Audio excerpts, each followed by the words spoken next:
सर्दियों में दिवाली के साथ पोल्यूशन बढ़ता है। फ्रेंच में एक वर्ड कहते हैं फेट अकम्पली, कि भाई ये तो होता ही है हर साल, कोई बात नहीं, ये तो होना ही है करके जो है ना एक नॉर्मल हो गया। नॉर्मल हो गया। शिकागो स्टडी आई अक्टूबर 2023 में कि हर भारतीय का जो यहाँ पैदा होता है उसका जीवन काल 5.3 साल कम हो जाता है और दिल्ली वासियों का 11.9 साल। जहाँ आपकी नाक करीब 2-2.5 फुट पे है, यू विल रियलाइज दैट जो बच्चे इनहेल कर रहे हैं इट इज फार मोर। अगर आप कभी किसी प्लेग्राउंड में अपने बच्चों के साथ थोड़े फुटपाथ के लेवल पे बैठिए ताकि आपकी नाक एक 6 साल के बच्चे की लेवल पे हो, जो डस्ट उड़ रही है खेलने से, चलने से, एग्जॉस्ट जो वाहन के एग्जॉस्ट आपके स्कूल के बाहर, कैसे समझाएं पब्लिक को कि आप जो मॉनिटरिंग कर रहे हैं और जो हमारा डेली एक्सपीरियंस है, हो सकता है उसमें कई गुना का फर्क हो। 3 बजे के बाद लगभग 8 बजे तक, जब तक धूप पूरी तरह से नहीं निकलती है, एयर पॉल्यूशन लेवल बहुत हाई होता है। तो उस समय बच्चों को प्रोटेक्ट करना जरूरी है, खास करके छोटे बच्चों को। पूरे दिल्ली को एक यूनिट मान के हर सीजन का स्टडी किया और उसके ट्रेंड्स भी निकाले, तो कुल मिला के आप मतलब हैरान हो जाएंगे कि अक्टूबर, नवंबर, दिसंबर में कोई डिक्लाइन नहीं है। हम वहीं पे हैं जहाँ पहले थे, थोड़ा एक फ्लेक्सिबिलिटी है, बट हमारा वही है, वहीं पे करीब 250-300 on average we are there. क्या पराली सबसे ज्यादा जिम्मेदार है, पटाखे सबसे ज्यादा जिम्मेदार है, या कैसे देखते हैं आप? प्रदूषण के स्रोत जो होते हैं कुछ साल भर बने रहते हैं लगातार, जैसे गाड़ियां हैं, पावर प्लांट्स हैं, इंडस्ट्रीज हैं, तो ये कंसिस्टेंट सोर्सेस हैं। इनकंसिस्टेंट, दीपावली से एक बहुत बड़ा पीक आता है पॉल्यूशन का। फॉर्चुनेटली इस बार ये हुआ कि वेदर कंडीशंस फेवर कर गई और वो पीक अवॉइड हो गया। कितना बड़ा बर्डन महिलाओं पर परिवार में इसके कारण पड़ता है? पूरे साल भर ये पोल्यूशन रहता है, बच्चे ज़्यादा अफेक्टेड हैं, पर घर में सिर्फ बच्चे भी नहीं हैं, आप खुद अफेक्टेड हैं और आपके जो माँ बाप हैं। सो देयर आर फैमिलीज जिनमें बड़े बुजुर्ग भी साथ रहते हैं, तो विमेन का बर्डन अब मैनी फोल्ड बढ़ गया है, मुझे लगता है। 100 साल पहले कैलिफोर्निया में ऐसा ही पॉल्यूशन था जितना इंडिया में अभी है। कैलिफोर्निया में जो व्हीकल्स की संख्या है वो 10 गुना बढ़ गई और पॉल्यूशन 10 गुना कम हो गया। तो इसका मतलब ये है कि मॉडिफाइबल है। मतलब ये कहना कि आप तरक्की कर रहे हैं तो प्रदूषण झेलना पड़ेगा, ये एक मिसनोमर है। नहीं, ये गलत है। हमारे पास ज्ञान है, अब इसको हमें इम्प्लीमेंट करना है और इम्प्लीमेंटेशन में it has to be a mass movement, but the my focus would be on administrator and policy makers. नमस्कार। इस साल सर्दियों का मौसम आने में देरी हुई है।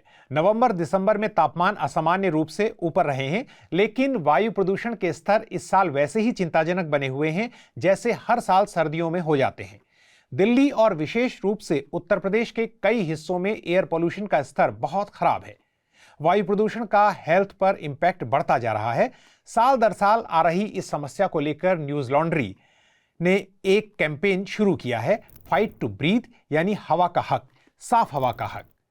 आज मेरे साथ इस बारे में बातचीत करने के लिए विशेषज्ञों का एक खास पैनल है। हमारे साथ हैं विवेक चट्टोपाध्याय, जो दिल्ली स्थित centre for science and environment में क्लीन एयर प्रोग्राम के प्रिंसिपल प्रोग्राम मैनेजर हैं। प्रोफेसर एसके ढाका दिल्ली के राजधानी कॉलेज में पढ़ाते हैं और physics, climate change, air quality management और मीथेन इमिशन पर उनका काफी काम है। इसके साथ मेरे साथ हैं डॉक्टर जीसी खिलनानी, जो 40 साल से अधिक समय से लोगों का उपचार कर रहे हैं। पहली बार जब मैं डॉक्टर खिलनानी से मिला था तो वो दिल्ली के all India institute of medical sciences यानी एम्स में थे, और अभी डॉक्टर खिलनानी दिल्ली स्थित PSRI institute of pulmonary critical care and sleep medicine के चेयरमैन हैं। डॉक्टर खिलनानी के बारे में एक बात और कि ग्लोबल क्लीन एयर पर, पोल्यूशन और हेल्थ पर WHO की जो टेक्निकल एडवाइजरी कमेटी है वो उसके मेंबर भी हैं। और हमारे साथ हैं मौलश्री जोशी। मौलश्री जो हैं वो एक आर्किटेक्ट हैं और वॉरियर मॉम संस्था की सदस्य हैं, जो बच्चों के लिए काफ़ी काम करती हैं। इस पैनल में उनकी मौजूदगी एयर पोल्यूशन के खिलाफ महिलाओं की भूमिका या उनके कंधों पर जो बर्डन होता है समस्या से लड़ने का, उसे समझने में हमारी मदद करेगी। आगे बढ़ने से पहले मैं चीज़ों को संदर्भ में रखने के लिए कुछ आंकड़े और तथ्य आपको बता देता हूं। ये आंकड़े और तथ्य क्या कहते हैं? वायु प्रदूषण कम से कम भारत के लिए अब केवल दिल्ली जैसे बड़े शहरों की या भीड़भाड़ वाले इलाकों की समस्या नहीं रही। ये देश के अपेक्षाकृत छोटे शहरों और ग्रामीण इलाकों में भी काफी खतरनाक हो रहे हैं। IQ एयर की रिपोर्ट के मुताबिक भारत दुनिया का तीसरा सबसे प्रदूषित देश है। दिल्ली दुनिया की सबसे प्रदूषित राजधानियों में है, यानी दुनिया की तमाम जो राजधानियों की अगर आप लिस्ट बनाएंगे तो उसमें दिल्ली बहुत ऊपर होगा। WHO कहता है कि दुनिया में करीब 70 लाख लोगों की प्रीमेच्योर डेथ होती है वायु प्रदूषण के कारण। अब इसको हम एक दूसरे आंकड़े के साथ कंपेयर करते हैं ताकि आपको समझ में आए। WHO के आंकड़ों को देखें तो कोविड-19 के कारण 2020 में 50 लाख लोगों की मौत हुई थी। हालांकि 2021 में और ज्यादा लोगों की मौत हुई इससे, लेकिन एक साल का आंकड़ा हमें अंतर बताता है कि जितना हमें एयर पोल्यूशन से डेथ हो रही है, 2020 में कोविड से ही उससे कम लोग मरे। हेल्थ में काम करने वाली जो पत्रिका है लैंसेट, उसके मुताबिक भारत में आउटडोर प्रदूषण 23 लाख लोगों की समय से पहले मौत का कारण बनता है। ये लैंसेट के आंकड़े हैं, 23 लाख लोग। ये ब्लड प्रेशर के बाद सबसे बड़ा किलर है। तो इन सारी बातों पर अब मैं अपने पैनल के साथ इस डिस्कशन को ओपन करता हूं। डॉक्टर खिलनानी, मैं ये जानना चाहता हूं कि जब सर्दियों में के आने के साथ, दिवाली के साथ पोल्यूशन बढ़ता है तो हॉस्पिटल्स में हालत बहुत ख़राब हो जाती है, और आप इसके विशेषज्ञ हैं। अभी हॉस्पिटल्स का क्या हाल है?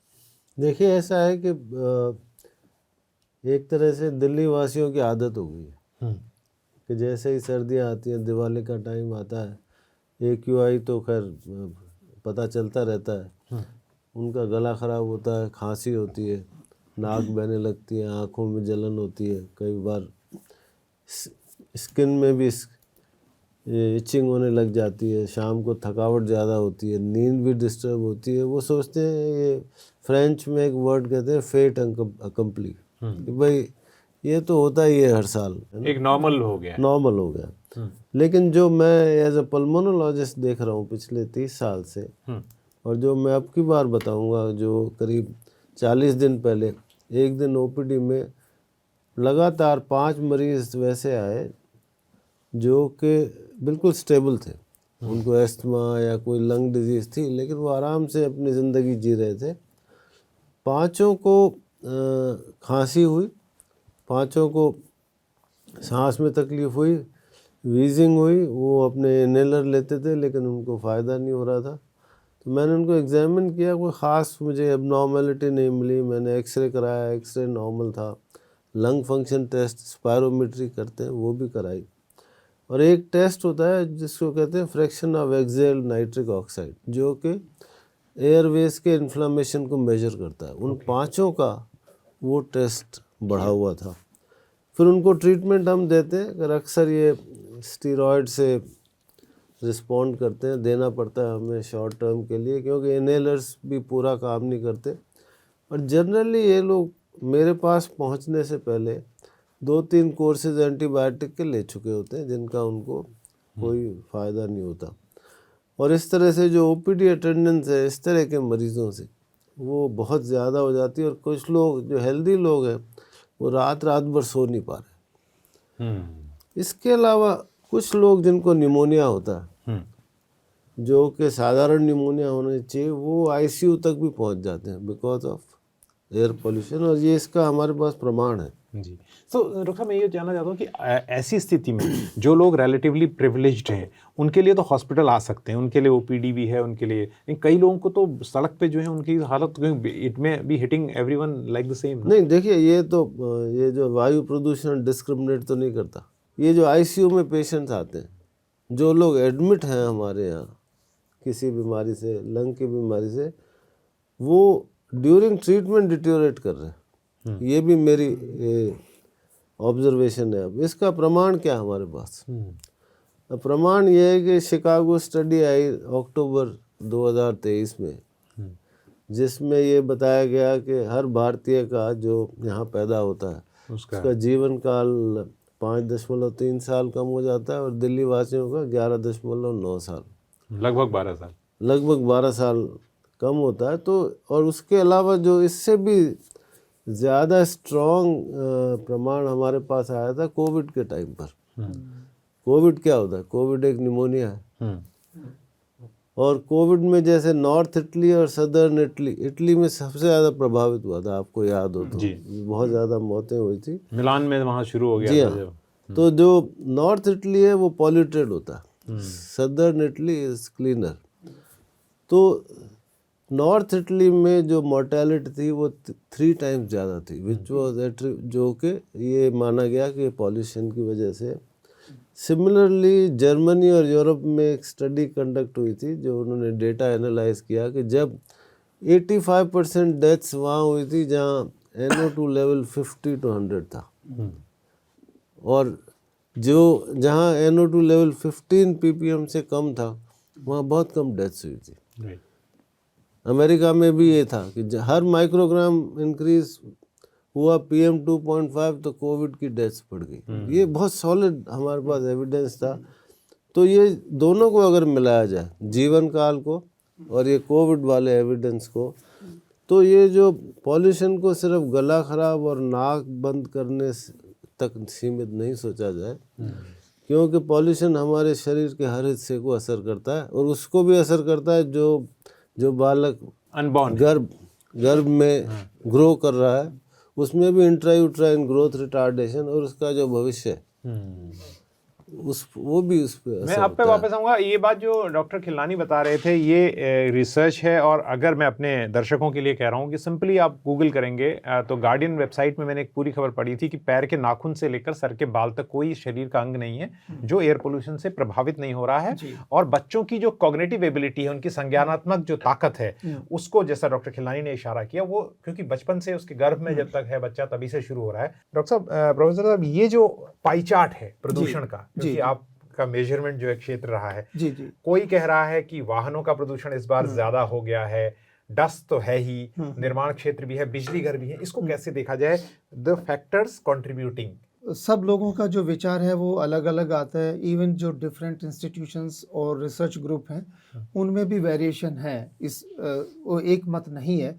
फिर भी अगर मैं मोटा मोटा में बात करूं तो हमारे 4-5 फैक्टर्स हैं जो हमारे पोल्यूशन को, जो स्पेशली हम पार्टिकुलेट मैटर्स बोलते हैं, शॉर्ट में हम PM बोलते हैं, तो PM 2.5 या PM 10 या PM 1 की भी अब बात करने लगे लोग, बट PM 2.5 तक मैं सीमित रखना चाहता हूँ अभी इसको।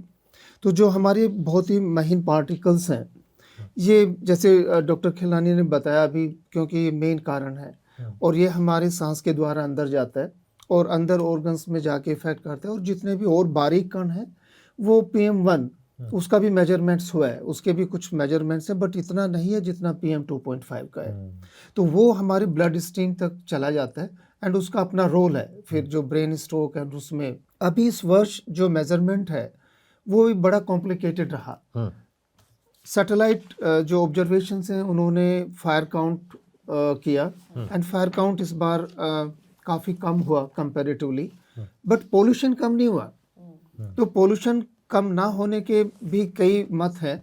इसमें कई लोगों ने ये मेजरमेंट किया है कि क्योंकि जो कुछ सैटेलाइट्स हैं, उसका फेमस VIIRS सैटेलाइट है जो नवंबर के पहले हफ्ते में ख़राब हो गया था, तो जो नंबर ऑफ काउंट्स है या उसका जो पास ओवर है हमारे नॉर्थ इंडिया से, उसके टाइमिंग्स, ऐसा मैं सुना है कि वहाँ पे कई शॉप्स पे उनके टाइमिंग्स भी लिखे हैं पंजाब में जी, जो एक कारण जिसको हम कंट्रीब्यूटिंग फैक्टर मानते हैं। एंड उसके बाद आफ्टरनून में वो या नाइट में बर्निंग होती है ज़्यादा, जो मेजरमेंट्स सैटेलाइट जो फायर काउंट है वो स्किप कर जाते हैं। तो बहरहाल उसके बावजूद भी number of fire counts reduce हुए इस साल, लेस देन आई थिंक 50% से भी ज़्यादा रिड्यूस हुआ है, बट पोल्यूशन नहीं कम हुआ। इसका कई कारण, जो एक सबसे बड़ा जो फैक्टर है जो मैं आपको बताना चाहूँगा वो मेट्रोलॉजी है। तो मेट्रोलॉजी ये बताती कि आपकी जो विंड स्पीड है वो काफ़ी कम है, ना के बराबर है, स्टैंड स्टिल है हवा आपका। तो जो भी पोल्यूशन सिटी का होता है वो पाइल अप होता रहता है, वो डिस्पर्स नहीं होता। नंबर 2, जो आपका सोलर रेडिएशन है, फोग या इसकी वजह से जो हेज है वो बहुत ज़्यादा नहीं होता, तो एवोपरेशन नहीं होता। जो हमारे टाइनी ड्रॉपलेट्स हैं वो एवोपरेट नहीं होते, एवोपरेशन नहीं होता तो वो हैंगिंग पोजीशंस में, तो सब कुछ लॉक हो जाता है यहाँ पे। विवेक जी, अभी हमने पराली की ओर ध्यान दिया, हर कोई पराली का जिक्र करता है। आप लोगों की रिसर्च है और जो भी बात कही जा रही थी कि जो CNG बसेस का आना, उसमें भी CSC का रोल रहा, रिसर्च की 90s की जिसका जिक्र किया उसका रोल रहा। तो ये किसानों की किसका रोल, आप इसमें जो जिम्मेदारी एक के ऊपर डाली जाती है दूसरे के ऊपर, कैसे जो इसको देखा जाए? क्या पराली सबसे ज्यादा जिम्मेदार है, पटाखे सबसे ज्यादा जिम्मेदार हैं, या कैसे देखते हैं आप? देखिए, इसमें समझने के लिए हमें दो फैक्टर्स को समझना होगा कि प्रदूषण के स्रोत जो होते हैं कुछ साल भर बने रहते हैं लगातार। जैसे गाड़ियां हैं, पावर प्लांट्स हैं, इंडस्ट्रीज़ हैं, हाउस होल्ड कुकिंग, वो आपका हमेशा चलेगा। तो उसमें प्रयास जो किए जाते हैं उसका नतीजा लॉन्ग टर्म में दिखता है और इमीडिएटली भी दिखता है। जैसे कि अभी भारत स्टेज 6 लाया गया, या इंडस्ट्री के नॉर्म्स रिवाइज किए गए, इवन पीएम उज्ज्वला योजना के तहत एलपीजी की सप्लाई हो रही है। अब उसमें देखना होगा कितना सप्लाई हो रहा है, कनेक्शन तो दिए जा रहे हैं। तो ये कंसिस्टेंट सोर्सेस हैं। इनकंसिस्टेंट यानी जो समसामयिक समय में होते हैं, एपिसोडिक जिसे कहा जाता है, एक पर्टिकुलर एपिसोड में होता है जो कि खास करके इस ठंड के समय होता है। वो है एक, पहले तो दीपावली आ जाती है या बाद में आती है, तो दीपावली से एक बहुत बड़ा पीक आता है पॉल्यूशन का। फॉर्चुनेटली इस बार ये हुआ कि वेदर कंडीशंस फेवर कर गई और वो पीक अवॉइड हो गया, ज़्यादा लिंगर नहीं हुआ। पर उसके बाद मेट्रोलॉजिकल कंडीशंस लीड का काम करती है, और हमारा जो प्लानिटरी बाउंड्री लेयर है, जहाँ तक मिक्सिंग हाइट होती है, पॉल्यूशन ऊपर जाके फैल सकता है, डाइल्यूट हो सकता है हॉरिजॉन्टली और वर्टिकली, वो स्पेस कम हो जाता है, हवा डेंस हो जाती है और एक इन्वर्जन लेयर सा फॉर्म हो जाता है। उससे क्या होता है कि ये प्रदूषण इस क्षेत्र से बाहर नहीं निकल पाता। और दिल्ली की टोपोग्राफी ऐसी है, एक बाउल की तरह है इंडो गैंजेटिक प्लेन में, और एक तरह के वॉल्ड है। मेजर हिमालय है जो कि अलाउ नहीं करता उधर पॉल्यूशन जाने के लिए, विंध्या के पर्वत हैं, फिर यहाँ के जो सिस्टम्स होते हैं मेट्रोलॉजिकल सिस्टम्स, जब तक वेस्टर्न डिस्टर्बेंस नहीं आता है वो लीड ब्रेक नहीं होता। तो आप देखेंगे इस बार कंसिस्टेंटली लगातार काफ़ी दिनों तक प्रदूषण बहुत ज़्यादा बना रहा, और हमेशा ये होता है। और हमने ये देखा है कि उसी समय अगर पराली बर्निंग भी होती है तो एक एडेड सोर्स का भी काम करती है। एक दूसरा सबसे बड़ा पॉइंट है जिस पे मैं आना चाहूँगा, क्योंकि जब भी आप रूरल इंडिया की बात करते हैं तो हम ऐसा लगता है जैसे दिल्ली में ही यहाँ सफोकेशन हो रहा है, ऐसा नहीं है। अभी जो हम लोगों का एक 32 आकाश एक प्रोजेक्ट है, जिसमें हम रीन एक इंस्टीट्यूट है क्योटो जापान में, जिसके साथ में हम इंडियन हमारे कई लोग काम कर रहे हैं और जापानीज़ ग्रुप भी काम कर रहे हैं उसमें। उन्होंने यहाँ पे 32 स्टेशंस बनाए हैं जिसमें स्मार्ट सेंसर्स हैं और जो मेजरमेंट करते हैं। वो पंजाब में भी कम से कम 15 लोकेशंस पे हम लोगों ने डाले हैं। हरियाणा में, दिल्ली में करीब 7-8 जगह पे हैं। वहाँ जो बर्निंग होती है उस टाइम, उसकी जो वैल्यू है लोकल रूरल की मैं बात कर रहा हूँ, वो करीब 1000 माइक्रोग्राम पर मीटर क्यूब है, जो दिल्ली से भी ज़्यादा है। यानी आप ये कह रहे हैं, मैं इस पे आगे और विस्तार से बात करूंगा, कि ये समझना कि मेट्रोज और भीड़भाड़ वाले इलाके चमकते दमकते भारत में प्रदूषण है, ये सोचना गलती है।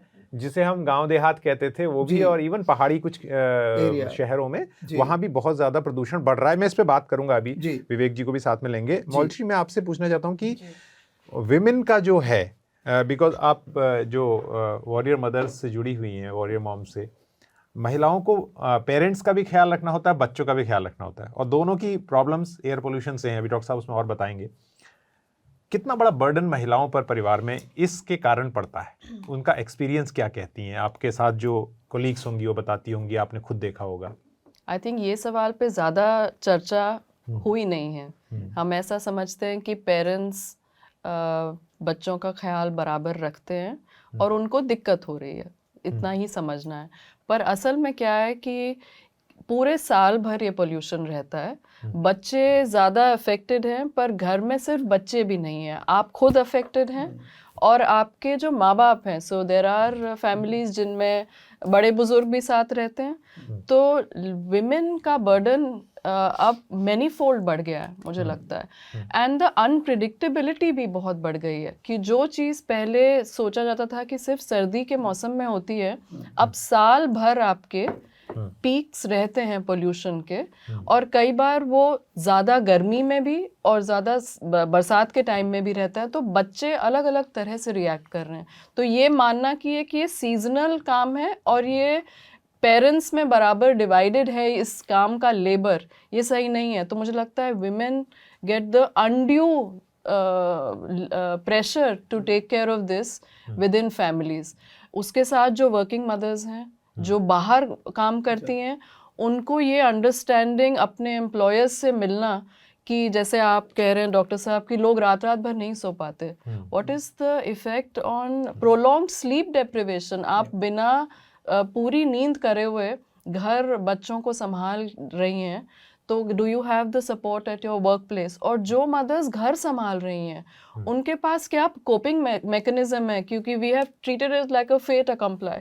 तो अगर ये होना ही है तो उनके हाथ में घर में क्या नुस्खे हैं, या क्या इक्विपमेंट हैं, या डॉक्टर्स से उनको क्या सपोर्ट मिल रहा है, ये देखने की बात है। क्योंकि मुझे लगता है कई मदर्स के पास एक्सेसिबल हेल्थ केयर भी नहीं है जहां वो ये समझ सकें किसी एक्सपर्ट के थ्रू कि ये इशू आपको पोल्यूशन की वजह से हो रहा है, both outdoor and I want to stress on indoor also. Indoor pollution जो चूल्हा जलाने से या डस्टी एरियाज, कंस्ट्रक्शन, अगरबत्ती, पूजा रूम में लोग सोते भी हैं, बच्चों के ऊपर इनका क्या असर है, ये सही तरह से मदर्स को समझने में भी हमारे पास कम्युनिकेशन के ज़्यादा माध्यम नहीं है।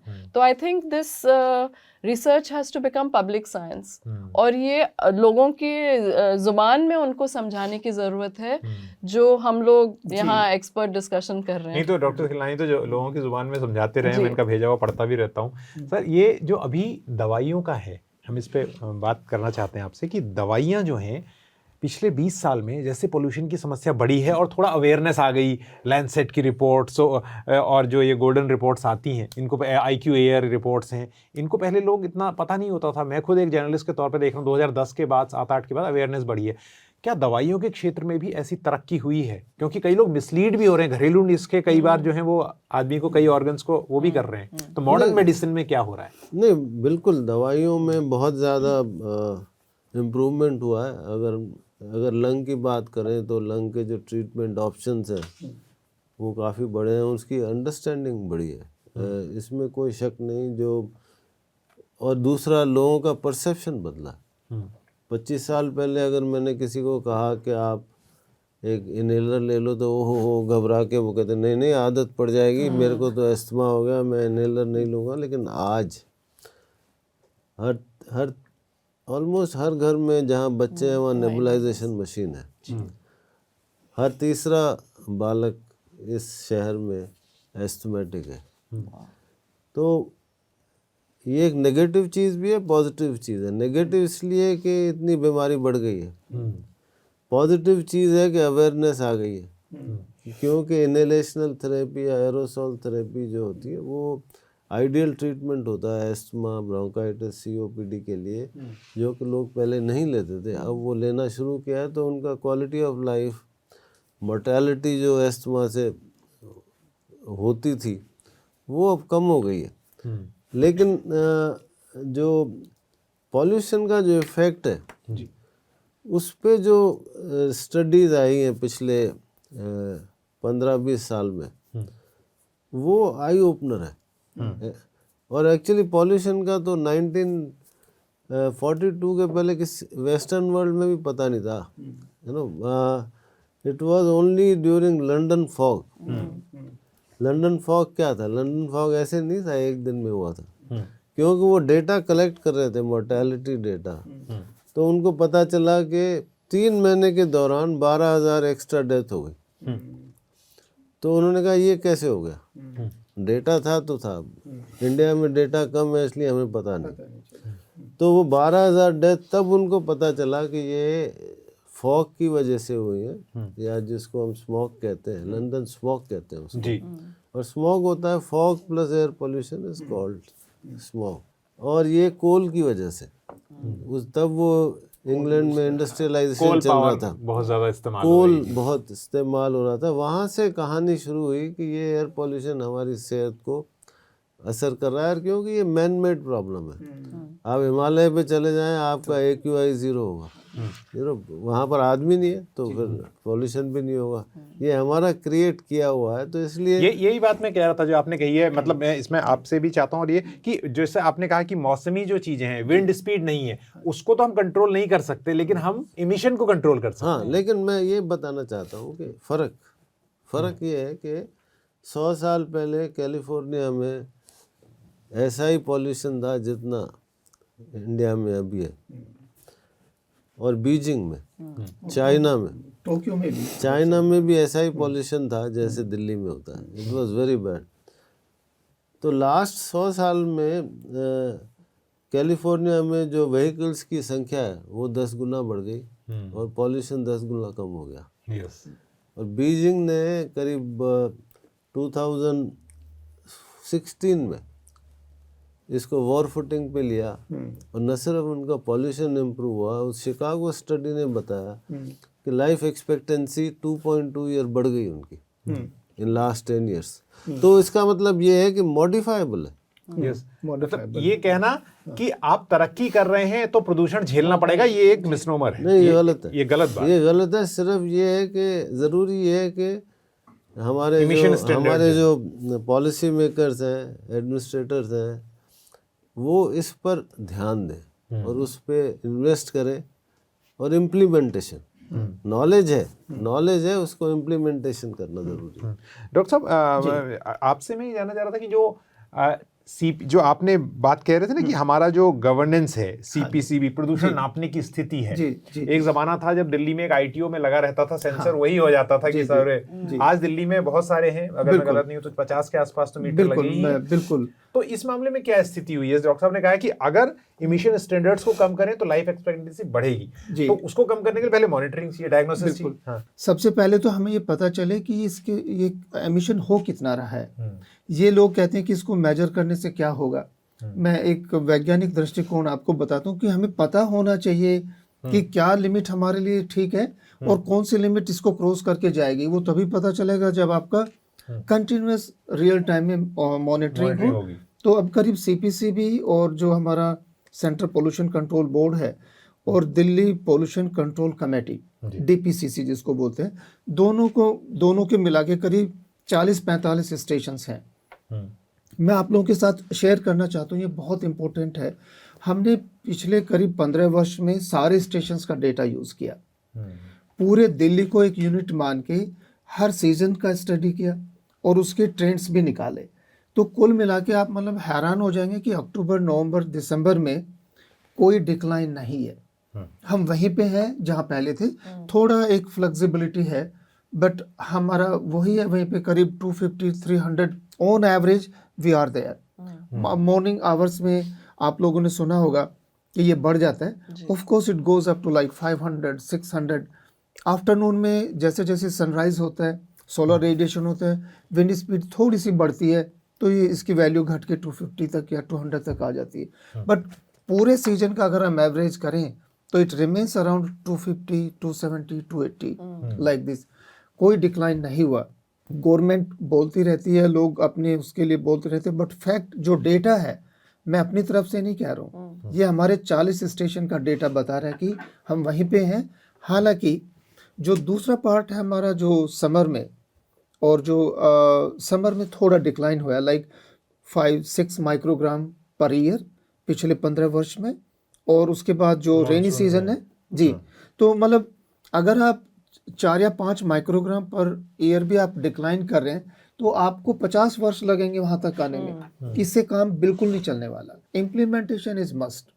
एक दो सोर्सेज की ओर आप बात कर रहे थे, जो हमारे ये जो NTPC वाले हैं, करीब 13 स्टेशंस हैं, मतलब ये जो हमारे थर्मल पावर प्लांट है जो दिल्ली के चारों तरफ है, उनका असेसमेंट नहीं होता बाय मिस्टेक। उनका कंट्रीब्यूशन भी करीब करीब 7-8-10% की रेंज में आ जाता है। बट जैसे आपने नाइट्रस ऑक्साइड की बात की, वैसे ऐसे सल्फर डाइऑक्साइड है, वो भी एमिशन हो रहा है वहाँ पे। और 2015 से मैं इस बात को लाना चाहता हूँ, 2015 से सुप्रीम कोर्ट में मामला आया पहली बार कि एफजीडी टेक्नोलॉजी जो फ्लू गैस डीसल्फराइजेशन है वो लगाया जाए। डॉक्टर साहब जो जिक्र कर रहे थे, चाइना ने वो किया और आज से बहुत पहले किया, और हमारे यहाँ वो टलता गया और कई बार तो सरकार जो है वो कंपनियों के साथ खड़ी हुई। बिल्कुल, और इनफैक्ट मुश्किल से 2 जगह पे शायद उसका इम्प्लीमेंटेशन हुआ, जिसका आप डायरेक्ट रिजल्ट भी देख सकते हो कि डिक्लाइन हुआ। सुप्रीम कोर्ट ने भी कहा है कि आप हमारा ये इम्प्लीमेंटेशन ठीक से नहीं हो पा रहा, जो आप देख रहे हो एनजीटी ने भी कहा है कि ये नहीं हो पा रहा। वो आदेश तो होता है बट वो आदेश पूरी तरह से पारित मतलब इम्प्लीमेंटेशन नहीं होता। लोग चोरी छिपे उस कंस्ट्रक्शन चलता रहता है, घरों में कवर करके चलता रहता है, एरोसोल स्प्रे पेंट सब चल रहा है। कितना हार्मफुल है ये, ट्रांसपोर्ट का कितना आ रहा है, then pollution, then agriculture waste burning, उसका कितना कंपोनेंट है। तो इन सब के कंपोनेंट अगर 15, 20, 25 की रेंज में है, इन सबको मिला के आप 100 यूनिट पे आते हैं। तो एक भी कंपोनेंट अगर आप पकड़ के उसको कम कर रहे हैं या उसका 20%, 30% भी कम कर रहे हैं, तो आपके 5-6 कंपोनेंट है मेजर जो कंट्रीब्यूट करते हैं। उसको रिडक्शन अगर हमारा 100 यूनिट भी होता है तो 400 से हम 300 पे आ जाएंगे। प्लीज। मैं ये आपने प्रोफेसर साहब मॉनिटरिंग की बात की जी, तो मैं एक पक्ष रखना चाहती हूँ बच्चों की तरफ से जी, which is that monitoring stations में हम देखते हैं तो सेंसर्स हमारे एक हाइट पे लगे रहते हैं। I am also talking as an architect. हाँ जी। पर अगर आप बच्चों का एवरीडे एक्सपीरियंस देखेंगे, कभी अगर आप बेंच से थोड़े नीचे लेवल पे बैठ जाइए जहाँ आपकी नाक करीब 2-2.5 फुट पे है, यू विल रियलाइज दैट जो बच्चे इनहेल कर रहे हैं इट इज फार मोर। अगर आप कभी किसी प्लेग्राउंड में अपने बच्चों के साथ थोड़े फुटपाथ के लेवल पे बैठिए ताकि आपकी नाक एक 6 साल के बच्चे की लेवल पे हो, जो डस्ट उड़ रही है खेलने से, चलने से, एग्जॉस्ट जो वाहन के एग्जॉस्ट आपके स्कूल के बाहर हम कार्स आइडल कर रहे हैं। लंदन में स्कूल्स के जोन्स में कार की आइडलिंग बैन है। हमारे स्कूल के बाहर बसें, गाड़ियां रुक के आइडल कर रही हैं, बच्चे निकल रहे हैं, खेल रहे हैं, डस्ट उड़ रही है। अगर आप 2.5 फुट लेवल का AQI देखें जो कि हम नहीं नापते हैं, and this is my point about monitoring, कि monitoring for home and how, and उसको हम कैसे समझाएं पब्लिक को कि आप जो मॉनिटरिंग कर रहे हैं और जो हमारा डेली एक्सपीरियंस है, हो सकता है उसमें कई गुना का फर्क हो। आपकी बात से मैं सहमत हूँ। हम लोगों ने कुछ मेजरमेंट्स किए जो ग्राउंड लेवल पे, फर्स्ट फ्लोर पे फॉर एग्जांपल, कुछ हमने 10th फ्लोर पे मेजरमेंट किए और दोनों में करीब 20% का डिफरेंस मिला। तो अगर हम और नीचे चले जाएं, हो सकता है वो कम से कम 10% और 20% के बीच तो में बढ़ जाएगा। ये 250-200 का क्या मतलब है एक्चुअली, कि अगर हम ग्राउंड फ्लोर में दुकान चलाते हैं जहां मैं रोज मुझे बैठना है, तो मेरा क्या AQI रहेगा। अगर मैं 20वें माले पे रहती हूँ तो उसमें क्या रहेगा। अगर मैं बच्चा हूँ तो और खेलने जा रहे हैं और गाड़ियों में बैठे हैं, रोड पे बैठे हैं, बस में बैठे हैं, तो मेरा एक डेली एग्रीगेशन, जैसे अब हम कैलोरीज की काउंटिंग करते हैं, स्टेप्स की काउंटिंग करते हैं, बच्चों के लेवल पे देखिए तो उनका क्या एक्चुअली वो इनहेल कर रहे हैं बहुत ज्यादा होगा। बिल्कुल आपकी बात से मैं सहमत हूं। एक डॉक्टर्स पर्सपेक्टिव इसमें ले लेते हैं सर, इसको देखते हुए एज ए डॉक्टर आपके दिमाग में क्या बात आती है? नहीं, मैं एक डॉक्टर ही नहीं हूँ, लेकिन मैं एक वो व्यक्ति हूँ या डॉक्टर हूँ जिसने इस फील्ड में 35 साल से काम किया। और जो इम्प्लीमेंटेशन की बात करें तो वो सबसे इम्पोर्टेंट है। और मैं इसको आपको बताना चाहूँगा कि क्योंकि मैंने इसको प्रत्यक्ष देखा है इतने सालों में, और मैं आपको 1990s में ले जाता हूँ। मैं joined all India institute of medical sciences, और उस समय डॉक्टर पांडे मेरे मेंटोर और गुरु सब कुछ थे। उन्होंने एक प्रोजेक्ट स्टार्ट किया था कि हमने इमरजेंसी विजिट्स एम्स में हार्ट अटैक, एस्थमा और ब्रोंकाइटिस COPD 1 साल तक हमने उसको मॉनिटर किया, मतलब मेजर किया कितने रोज़ कितने आ रहे हैं, और उसको एयर पोल्यूशन की लेवल जो कि CPCB का डेटा था उससे हमने कोरिलेट किया। और ये पता चला कि in response to air pollution, increase air pollution, 22 से 24% ज़्यादा इमरजेंसी विजिट्स थी, हार्ट अटैक की और एस्थमा अटैक्स की और bronchitis during the high pollution levels. हाँ, 90s हाँ, में। पूरे साल में, पूरे साल में। वो स्टडी पब्लिश हुई Indian journal of chest disease and allied sciences में। उससे उस टाइम पर जो दिल्ली की हालत थी वो आज से बहुत खराब थी, बहुत खराब थी और कोई बहुत खराब थी। उस समय दिवाली के टाइम पे आपको कुछ नहीं दिखता था, धुआं घर में आ जाता ब्लू था। लाइन बसेस हुआ करती थी। हाँ, और उसके बाद ये हुआ कि ऑनरेबल कोर्ट ने उस स्टडी को कॉग्निजेंस ली। That was in 90s। 90s, late 90s। CNG आया, जी all the industries were pushed away 50 kilometre. जी उस समय ये था कि कोर्ट की बात सुनी जाती थी। सब कुछ इम्प्लीमेंट हुआ और उसके बाद एयर क्वालिटी इम्प्रूव हुई। कुछ साल तक बेहतर रहा, फिर उसके बाद भी लॉस्ट। उसके बाद डीजल व्हीकल्स आ गई, बड़ी बड़ी गाड़ियां चलने लगी। और वो डीजल की गाड़ियां जब चलने लगी तो we were back to square one. जो मैं आपको बताना चाहता हूँ कि डूएबल है। Implementation is very very important. और इम्प्लीमेंटेशन में जो है ना, जो आप हैं, मैं हूँ, we are technocrats. We can tell the government कि भाई ये कर सकते हैं। तो मेरे को अगर आप 2 मिनट दें तो मैं आपको इसी संदर्भ में बताना चाहता हूँ कि हमें सब पता। 2016 में डॉक्टर मुकेश शर्मा और डॉक्टर द्विवेदी, दोनों सिविल इंजीनियर्स हैं IIT कानपुर के। उन्होंने एलिगेंट स्टडी कर रखी दिल्ली शहर में, दिल्ली के 4 कोनों में। और उन्होंने ये बताया कि अगर आप, उन्होंने मैप किया कि कितना पॉल्यूशन कहाँ से आता। अगर आप कुछ स्टेप्स अगर दिल्ली में लें, जो कि बहुत बड़े स्टेप नहीं है, उसमें ट्रांसपोर्ट को तो सबको पता है कि भाई आप BS6 को यूज़ करें, इंजन क्वालिटी और फ्यूल क्वालिटी, वो तो इम्पोर्टेंट है। लेकिन बाकी जो बातें जो उन्होंने बताई कि जैसे आप हफ्ते में 4 बार जो रोड्स को है वो वाटर क्लीनिंग करें, महीने में 4 बार, आई एम सॉरी, और महीने में 4 बार वैक्यूम क्लीनिंग करें, और रोड के साइड को जो है ना ग्रीन कर दें, है ना। और जो म्युनिसिपल वेस्ट होता है, जो कि 3 to 5% कंट्रीब्यूट करता है एयर पोल्यूशन को, म्युनिसिपल वेस्ट को बर्न करने का कोई और तरीका निकालें, उसको बिल्कुल ही बंद कर दें, कार पूलिंग कर दें। कंस्ट्रक्शन और डिमोलिशन में उन्होंने मेथड्स बताए हैं where the emission can be brought less than 50% of what is today. Doctor साहब, आपकी बात से मैं सहमत हूँ। थोड़ा सा इसमें ऐड कर दूँ, मुझे मौका मिला बाहर, अभी मैं सोल में था पिछले साल, तो वहाँ पे जो डिमोलिशन का इसका प्रोसेस हर जगह होता है, हर कंट्री में, हर सिटी में। तो वहाँ पे वो पाइप से उसको सबको दबा रहे थे पहले मॉर्निंग में आके जो भी हुआ सब जगह वो स्प्रे हो रहा था। एंड उसके बाद में वो लोग आते थे। हमारे यहाँ भी पूरा जो खुला पड़ा रहता है, अगर वो कवर हो जाए या किसी तरह से उसको हम 5% भी अगर हमने कम कर लिया तो वो भी एक बहुत अच्छा स्टेप है। ये 5% नहीं। अब आप देखें, जब मेट्रो बन रही थी, हाँ जी, metro was following all the norms.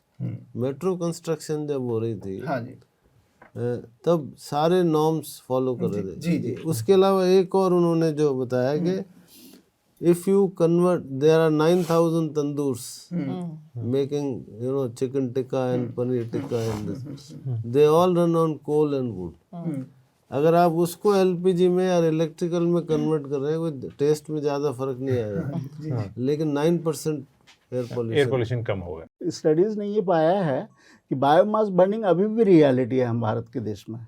हमने LPG सिलेंडर्स दिए हैं गांव के लोगों को, या अभी भी उपले जला रहे हैं, लकड़ी जला रहे हैं। हाँ, मतलब मेरे ख्याल से शहरी क्षेत्रों में या आसपास के क्षेत्रों में तो डेवलपमेंट मतलब यूज़ हुआ है। दिल्ली में जैसे कैरोसिन बैन है, कोल बैन है ऑन पेपर, बट हो सकता है कि अभी भी कुछ लोग आर्थिक कारणों से, मेन है अफोर्डेबिलिटी और एक्सेस। लेकिन कोयला बिजली घर जो हैं, ये तो आपने आर्थिक कारणों से लोग जला रहे हैं, उनको हम दोष नहीं दे सकते कि गरीब आदमी चौकीदार रात को ठंड में अगर अपने को गर्म रखने के लिए चूल्हा जला रहा है। बहुत अच्छा पॉइंट आपने रखा कि हमेशा पॉल्यूशन कंट्रोल में 2 मुद्दे हमेशा रखे जाते हैं, बिकॉज ये सोशियो इकोनॉमिक क्या कहते हैं डिसरप्शन, बिकॉज हमें ये समझना होगा कि एक है सर्वाइवल, हम अपने सर्वाइवल के लिए एमिशंस कर रहे हैं, उनके पास कोई जरिया नहीं है, उनकी खुद की इनकम उतनी नहीं है कि क्लीन फ्यूल ले सकें।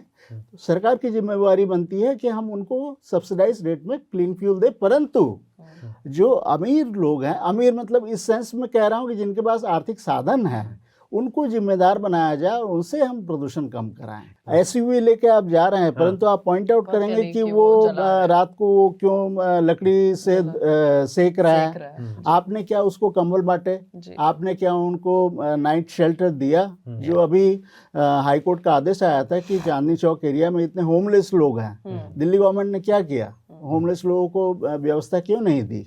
तो ये हमेशा कॉन्स्टेंटली कोर्ट को ऑब्जर्व करना पड़ता है। ये क्या पता समझ में नहीं आता कि हमारे यहाँ संस्थाएं इतनी हैं, अगर ये तालमेल से काम करे तो मेरे ख्याल से हर तबके का प्रदूषण के प्रति दुष्प्रभाव और एक इम्पॉर्टेंट हेल्थ फैक्टर है जो कि हमेशा नज़रअंदाज किया जाता है। जो गरीब लोग होते हैं वो पॉल्यूशन के सोर्स के काफ़ी करीब रहते हैं। जैसे इंडस्ट्री में अगर काम कर रहे हैं तो उसके पास रहेंगे, जो कि वो अफोर्ड नहीं कर सकती कि मेट्रो में 50 रुपये का किराया दे के वो वहाँ जाएंगे। गवर्नमेंट ने, सरकार ने मेट्रो के रेट्स बढ़ा दिए, ठीक है। अब स्टूडेंट्स ने उस समय विरोध भी किया था, परंतु गरीब लोगों के पास कोई चारा नहीं है, तो उनको वही इस एरिया में रहना है, सड़क के साइड में रहना है, तो एक्सपोजर लेवल और न्यूट्रिशन लेवल उनका कम होता है, तो प्रभाव जो है वो ज़्यादा हो जाता है। एक बात बता दीजिए मुझे कि आप जो है ये जो कॉस्मेटिक है, अब तो क्या दिल्ली सरकार ने खुद मान लिया कि स्मॉग टावर जो है वो फेल हो गया उनका, क्योंकि हम तो हमेशा कहते रहे हैं सभी लोग यहाँ पैनल में जो है पॉल्यूशन को सोर्स पर रोकिए, लेकिन घरों के अंदर जो एयर प्यूरिफायर लगाते हैं ये भी एक धोखा है। देखिए वो एक ऐसा है कि हम देखिए वाटर प्यूरिफायर तो सक्सेसफुल है, बिकॉज वो एक कॉम्पैक्ट सिस्टम है, आप पानी पी रहे हैं उसमें। एयर प्यूरिफायर जो है वो आपकी PM 2.5 आपकी कम कर रहा है सिर्फ।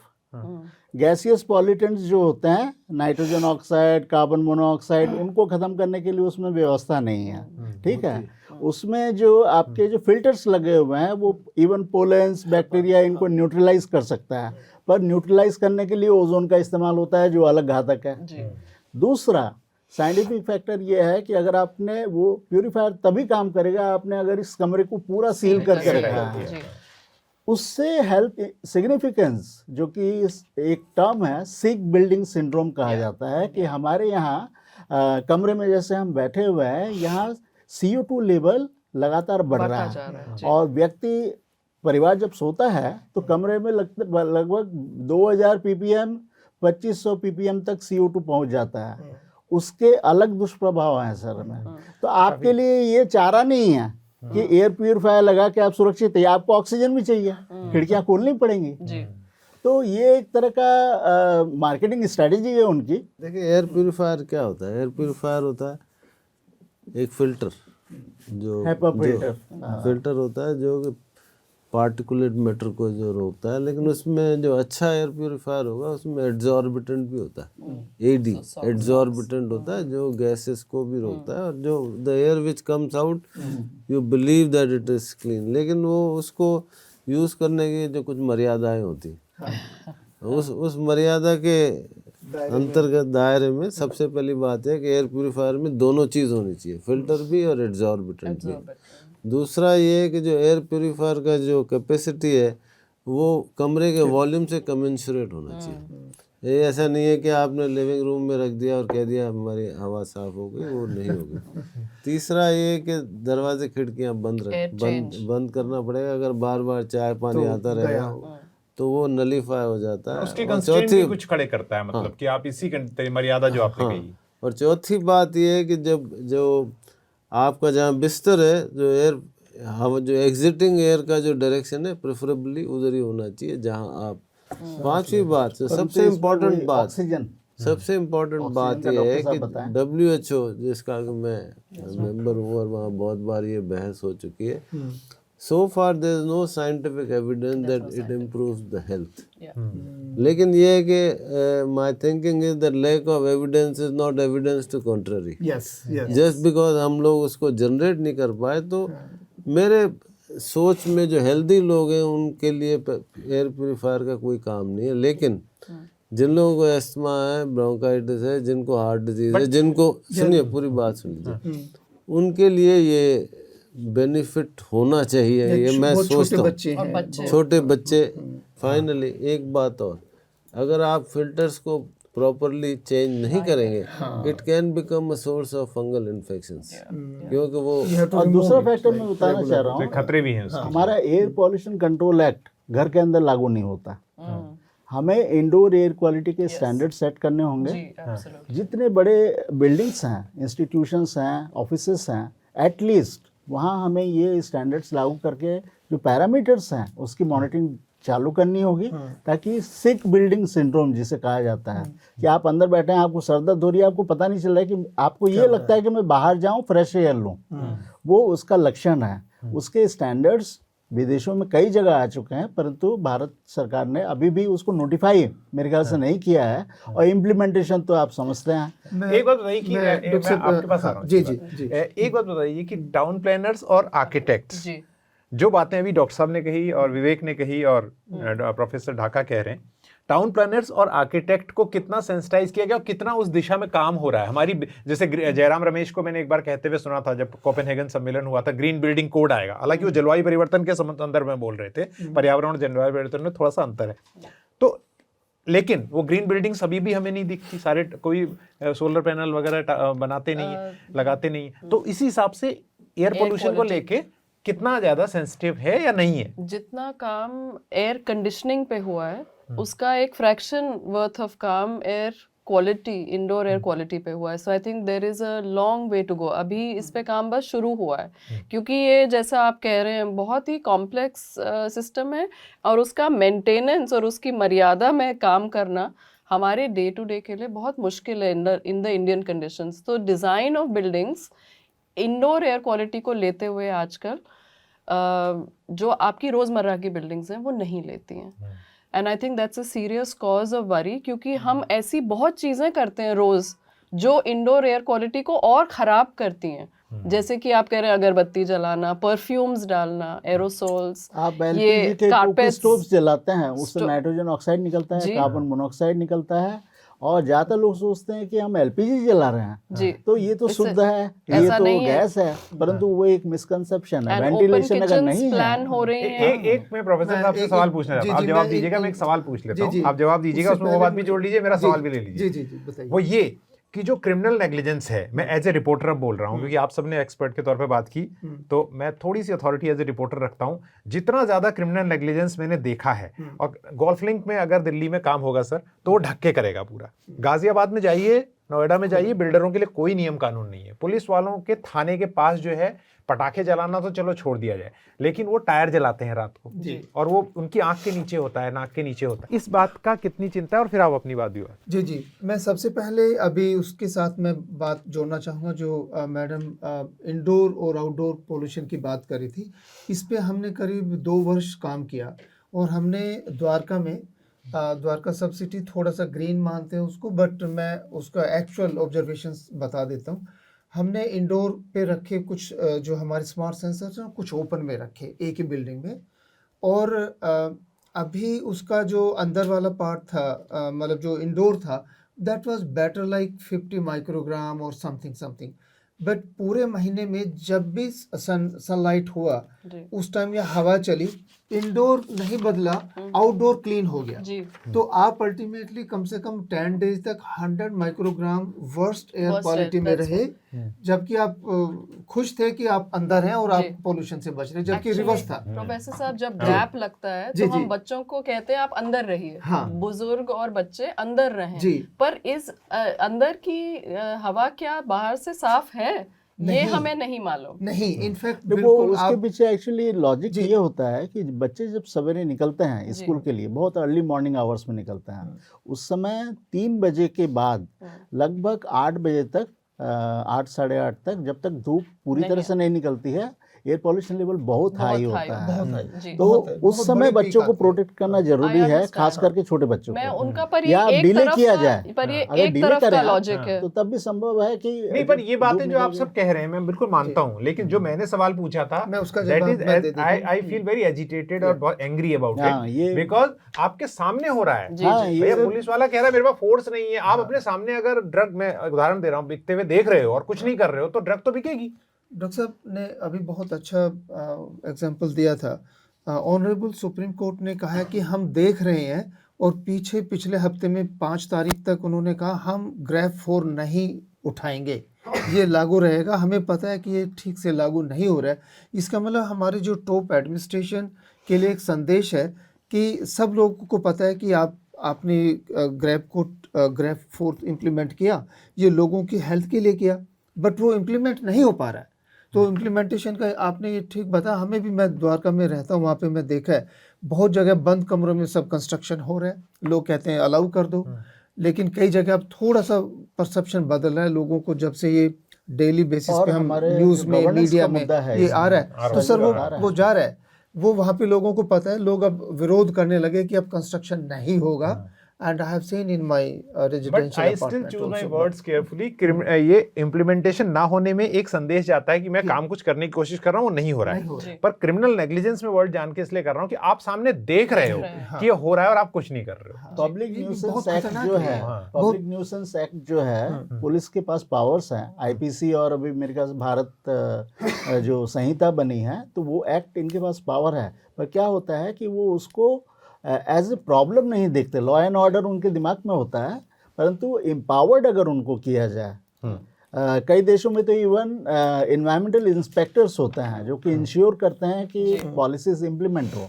दावा करती है सरकार कि हमने 300-350 टीमें बनाई हैं, परंतु आप कभी भी उनको देखेंगे नहीं, कभी भी एक्शन, या वो बड़े प्रोजेक्ट के पास जाएंगे, उनको बंद करवा देंगे, बट बहुत नहीं, I जो think स्मॉल जगह पे जो परसेप्शन है कि कुछ हम करें, ये it's a perception link problem, क्योंकि अगर हमें नजर ही नहीं आएगा, जैसे पेड़ का सवाल है, दिल्ली में जो हम पेड़ इतने हर मिनट 5 पेड़ कट रहे हैं, दैट काइंड ऑफ थिंग, अगर हमें दिख ही नहीं रहा है कि पेड़ हमारे लिए जरूरी है, तो हमें जलता हुआ टायर भी नहीं नजर जब किया जाता है तो ये बड़ा इलिटिस्ट अप्रोच होती है। जैसे बीआरटी है, अहमदाबाद में बीआरटी चल रही है, ठीक ठाक चल रही है।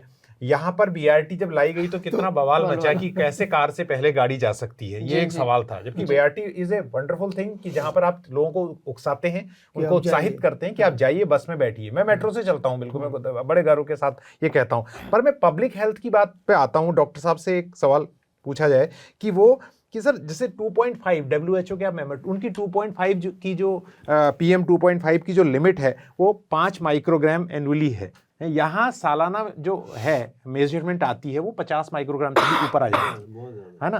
तो ये हेल्थ इंपैक्ट कितना करता है, और इस कॉन्टेक्स्ट में प्लीज बताएं कि आउट ऑफ पॉकेट खर्चा बहुत ज्यादा है आदमी का, आम आदमी का, गरीब आदमी का आउट ऑफ पॉकेट खर्चा है। तो हमें समझना है कि PM 2.5 ही क्यों, है ना। पहले जब मैंने ये फील्ड में शुरू किया था तो CPCB भी जो है ना PM10 मेजर करते थे। वो तो बॉडी रोक लेती है फिर नहीं, क्यों PM10 जो है से जो बड़े कण होते हैं वो नाक हमारा फिल्टर रोक लेता है, तो वो लंग की तरफ चले जाते हैं। लेकिन जो PM 2.5 होता है वो फेफड़े के निचले हिस्से में, जिसको एल्वियोलस कहते हैं, जहाँ गैस एक्सचेंज होती है, वहाँ तक पहुँच जाता है और वहाँ बीमारी और डैमेज करने का पोटेंशियल रखता है। लेकिन जो बिल्कुल डिस्कस नहीं होता वो रिसर्च पार्टिकल होता है, वो PM 0.1 ultra fine particulate matter.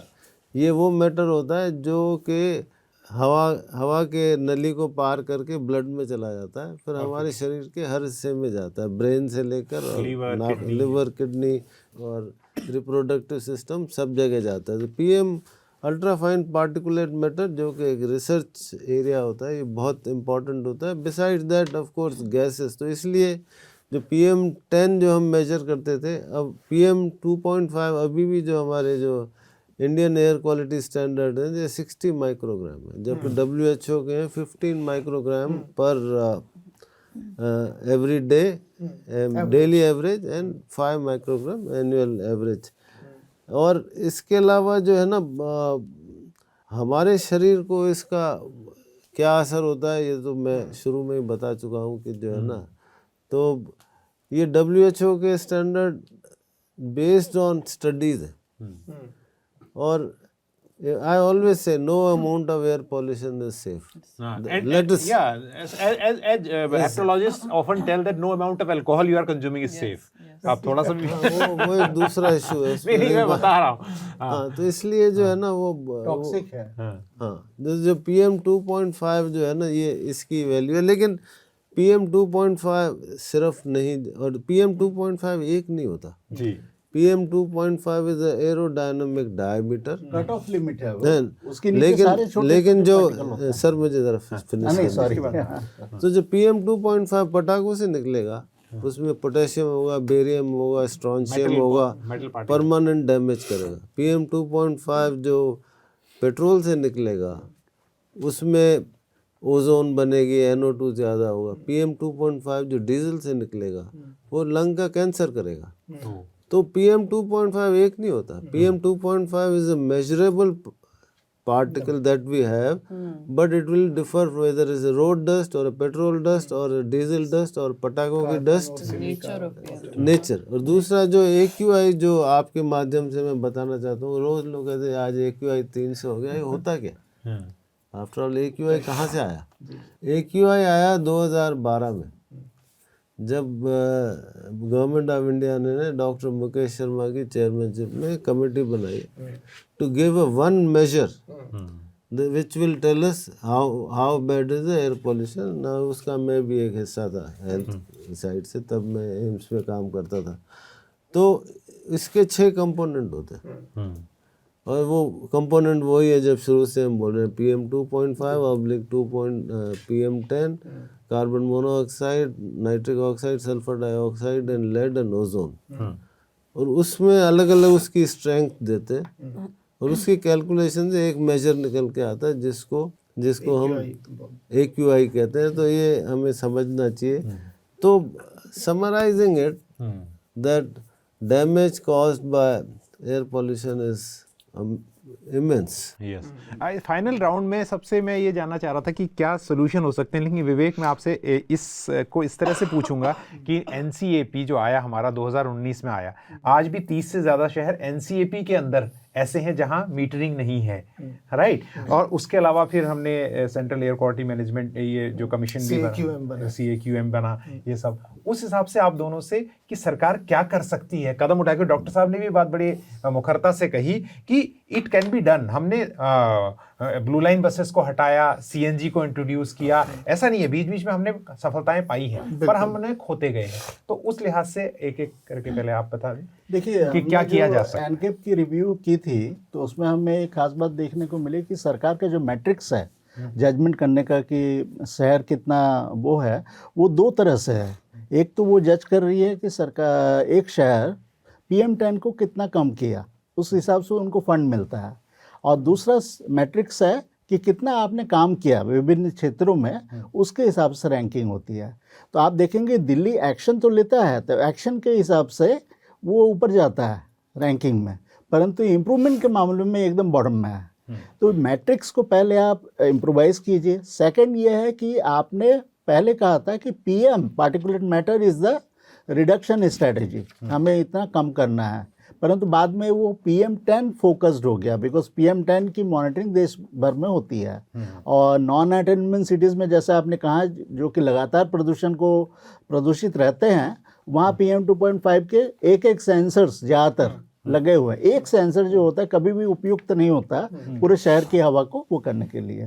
तो हमें मॉनिटरिंग तो डेफिनेटली बढ़ानी है, परंतु पॉल्यूटेंट्स को मल्टी पॉल्यूटेंट करना पड़ेगा, क्योंकि ये जो सिस्टम है कि हम एक पॉल्यूटेंट PM 10 करें तो उसमें क्या होता है कि रोड क्लीनिंग की मशीनें खरीदना, ये फवारे जो हैं वो लगा देना, ये कॉस्मेटिक एफर्ट्स, इसमें ये स्मोक टावर हम लगा दिए। रियल एफर्ट्स कमर्शियल सोर्सेज के लिए इंडस्ट्री में हमने देखा कि फंडिंग का यूटिलाइजेशन सबसे कम है, जिससे सबसे ज़्यादा कंबशन एमिशंस आते हैं। व्हीकल्स में काफ़ी कम है, रोड 71% फंड ले रहा है। और ये जब फैक्ट हमने बताया सरकार से, हमने ये भी कहा कि आप इसको दायरा बढ़ाइए, क्योंकि सारे देश प्रदूषण को पूरी तरह से कॉम्प्रिहेंसिवली कम करता है, और खास रूप से जैसे डॉक्टर साहब ने बताया कि टॉक्सिक फ्रैक्शन में फोकस लेते हैं। अदरवाइज हम कहते हैं कि राजस्थान सबसे प्रदूषित है, वहाँ तो थार डेजर्ट है और धूल से भरा हुआ है, पर वो पीएम और दिल्ली का जो पार्टिकुलेट मैटर है उसमें बहुत अंतर है, क्योंकि यहाँ का पीएम अगर आप रोड डस्ट बिल लें तो उसमें कई टॉक्सिक्स आपको मिल जाएंगे, और जो विशेष रूप से मैं अल्ट्रा फाइन पार्टिकल्स जो बताया डॉक्टर साहब ने, PM 2.5 में अगर आप फोकस करेंगे तो इवन अल्ट्रा फाइन्स को भी आप कंट्रोल कर सकते हैं। तो मेरे ख्याल से एनकैप में काफ़ी सुधार की ज़रूरत है, ट्रांसपेरेंसी नहीं है। आप देखेंगे रैंकिंग तो आ जाती है, परंतु सरकार रिपोर्ट नहीं देती है कि शहर कैसे रैंकिंग को प्राप्त किया पब्लिक डोमेन में। इससे सिटीजन्स भी कॉन्फिडेंट नहीं होता है। वैसे हमें मालूम है कि कुछ शहर अच्छा काम कर रहा है, परंतु जैसे कि बनारस काफ़ी ज़्यादा रिडक्शन हुआ, हो सकता है कि प्रधानमंत्री हमारे वहाँ से हैं तो काफ़ी अच्छा एक्शन भी ले रहे होंगे, परंतु हमें कॉन्फिडेंस भी तो होना चाहिए कि उन्होंने अच्छा क्या किया तो सीख सके हम। मुझे लग रहा है कि मैं थोड़ा सा आगे बढ़ाता हूँ इनकी बात को, क्योंकि पर एक बात ये भी मैं कह दूं, जो आप बात को आगे बढ़ा रहे हैं कि प्रदूषण को रोकने का सर्वोत्तम तरीका वही है जो डिजास्टर को रोकने का, कि उसे होने ही न दिया जाए। तो स्रोत पे, सोर्स पे पोल्यूशन रोकना है। स्मॉग टावर से मुझे बड़ी तकलीफ है। इनफैक्ट जैसे नॉक्स और सोक्स की अभी हम बात कर रहे थे, और हमने बीच में चर्चा आई थी कि जो एनटीपीसी के करीब 13 सेंटर्स हैं दिल्ली एनसीआर में, अगर उसमें इम्प्लीमेंटेशन किया जाए तो कम से कम वो जो गैसेस हैं जो इतनी खतरनाक हैं, डॉक्टर साहब ने एक एग्जांपल दिया था इटली का, वहाँ पे जो नॉक्स था, जो नाइट्रिक ऑक्साइड वाला पार्ट था, वो ज़्यादा खतरनाक लेवल पे था, और उसकी वजह से वहाँ कई गुना डेथ हुई है सदर्न उसके मुकाबले। तो ये एक इम्प्लीमेंटेशन वाला पार्ट है जिसमें सुधार की जरूरत है। और बिजली घरों से जो SO2 निकलती है, जी उसी पे मैं ये कह रहा हूँ कि वहाँ पे वो कंट्रोल डाइल्यूट कर दिया है। और ये जी SO2 को डाइल्यूट ही कर दिया। वो कह रहे हैं कि हमारे यहाँ जो कोल आता है वो हाई ऐश कोल है, सल्फर कम है, परंतु एनर्जी लेवल जो है आपको सेम चाहिए पावर प्लांट चलाने के लिए, तो आप ज्यादा कोल जलाएंगे तो SO2 तो बराबर आ रहा है। और जो फैक्टर सरकार ने इग्नोर किया कि सल्फर डाइऑक्साइड कन्वर्ट हो जा रही है सल्फेट पार्टिकल्स में, ये सेकेंडरी पार्टिकल्स हैं, उसके ऊपर ध्यान नहीं किया। हमने उसको क्या किया कि SO2 का जो स्ट्रैटेजी है उसको मेरे ख्याल से अब इतना लंबा कर दिया है कि वो शायद इम्प्लीमेंट ही ना हो। नॉक्स के स्टैंडर्ड्स डाइल्यूट कर दिए। इनफैक्ट एक पॉइंट इन्होंने बहुत अच्छा किया, मैं जरा सा और बता दूं, सेकेंडरी पोल्यूटेंट्स पे सर चर्चा कम होती है, बट विद इन 48 आवर्स जो गैस से पार्टिकल्स में कन्वर्शन है, वो PM 2.5 में कन्वर्शन है, वो एक बहुत बड़ा मुद्दा है और वो ज़्यादा खतरनाक है। उस पर कदम उठाने as a mother, as a woman who take burden of this problem, आप बताएं कि क्या आपको लगता है मांग होनी चाहिए सरकार से, सरकार का ध्यान खींचने के लिए? फिर डॉक्टर साहब। आई थिंक जो बच्चे और महिलाएं और बुजुर्ग हैं, उनकी एक जो कॉन्स्टिट्यूएंसी है इस डिबेट में, वो बड़ी अंडर रिप्रेजेंटेड है। And my right to breathe हमें समझ आता है, but on a day to day basis can I say my right to play, my right to, no, मैं प्ले पे आना चाहती हूँ कि दिल्ली के बच्चे आज की डेट में साल भर ऐसे चुनिंदा दिन हैं जहां वो सेफली बाहर खेल सकते हैं। What does that do? और शहरों में भी ये जी मैं दिल्ली के बच्चों के तरफ से बोल रही हूँ कि आप खेल नहीं पा रहे। तो there's a generation of children जो बिना खेल, खुले में खेल, एंड देखिए जो खेल अब आप दिल्ली में देख रहे हैं वो इंडोर मूव हो रहा है, which is also very polluted. Basements में खुल गए हैं, प्ले एरियाज, मॉल्स में खुल गए हैं, वहां बच्चे जा रहे हैं, दो तरह के पोल्यूशन फेस कर रहे हैं, बाहर का और अंदर उनका क्या बढ़ रहा है, स्क्रीन टाइम। तो that's another kind of pollution which is on social media, and this is a real double whammy, you know। उनको जो वो बच्चे क्या करें दिन भर, उनकी जो मेंटल और फिजिकल हेल्थ पे इसका इम्पैक्ट है। आई थिंक हमें उसको एक अलग तरह से स्टडी करना चाहिए। जो डेटा आ रहे हैं वो बच्चों के ऊपर कैसे अप्लाई होते हैं, क्या हम मॉनिटरिंग बच्चों के हिसाब से कर रहे हैं, क्या हम डेटा को इंटरप्रेट एक not as a healthy male adult पर एक बच्चों के अनुसार उसको इंटरप्रेट करें। तो हमें दिन पर दिन क्या करना चाहिए, पेरेंट्स को एक्शनेबल एडवाइजरी मिले। तो मुझे लगता है कि ये एक अलग कॉन्स्टिट्यूएंसी हमें बनानी पड़ेगी। We have to fight for the right to play. बच्चों को ब्रीदिंग से क्या मतलब है, बच्चों को तो खेलने से मतलब है, और वो हम नहीं कर पा रहे। वैज्ञानिक ने इसी मुद्दे पर मुझे एक बहुत महत्वपूर्ण बात बोली थी कि बच्चों की जब छुट्टियां होती है स्कूल से, 2 बजे से 3 बजे जब घर जाते हैं तब एक्टिव रहते हैं, बाहर भी कई बार खेलने के लिए जाते हैं या प्लेग्राउंड में जाते हैं, ओजोन लेवल पीक में रहता है उस समय। तो हम यूनिपॉलिटेंट, एक पॉलिटेंट के ऊपर फोकस रहते हैं, परंतु बाकी पॉलिटेंट्स के ऊपर ध्यान नहीं देते। हम कहते हैं धूप अच्छी है, बाहर खेलिए। और पहले central pollution control board health studies कराता था, मेरे ख्याल से ये क्यों बंद कर दिया उन्होंने? 2012-13 के बाद कॉम्प्रिहेंसिव स्टडी हुई नहीं। अब तो सरकार खुद मना भी कर देती है कि पोल्यूशन से डिनाई करती है कि फूड हैबिट्स के चलते अर्ली डेथ हो रही है, जो डॉक्टर साहब ने भी कहा था कि किस तरह से एक्सपेक्टेंसी लाइफ की कम हो रही है। And quality of life. Sir आखिर में मैं आपसे पूछना चाहता हूँ, because you have worked around 3 decades in AIIMS, which is a सबसे बड़ा हमारा रिसर्च इंस्टीट्यूट और सरकारी अस्पताल है, पब्लिक हेल्थ के हिसाब से आप क्या चाहेंगे सरकार करे? क्योंकि एक तो है आदमी बीमार पड़ रहा है, कम से कम दिल्ली, मुंबई, बेंगलोर जैसे शहरों में उसके पास ऑप्शन है, कुछ लोग पैसा भी है, PSRI जैसे हॉस्पिटल भी हैं और भी है, लेकिन नीम का थाना में जहां गया पास में, वहां पर इतनी माइनिंग है, वहां पर भी लोग बहुत बीमार पड़ रहे हैं, बिस्तरों में पड़े हुए हैं, उनके पास तो अस्पताल भी नहीं है, अरुणाचल में तो अस्पताल भी नहीं है।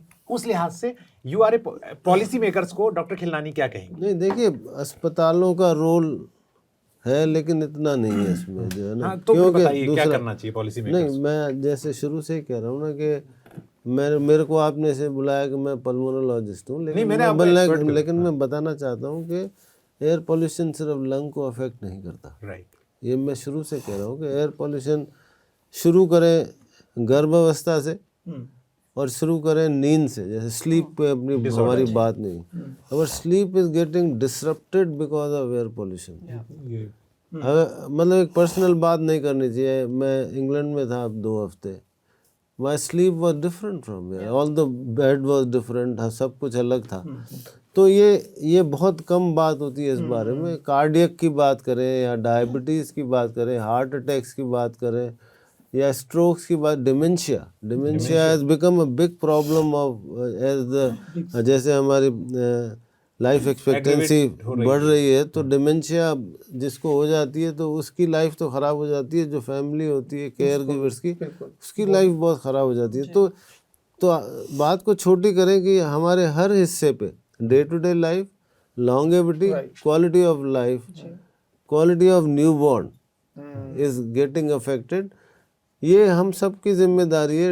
It has to be a multi prong approach. और थोड़े मेजर एक्शन भी होने चाहिए ऑफेंडर्स के खिलाफ, मेजर अकाउंटेबिलिटी होनी चाहिए। मेजर से कहूँगा कि हर एक का अपना अपना रोल है, रिसर्चर का अपना रोल है, जो सिविल इंजीनियर है उनका अपना रोल है, आर्किटेक्ट का अपना रोल है, फिजिसिस्ट का अपना रोल है।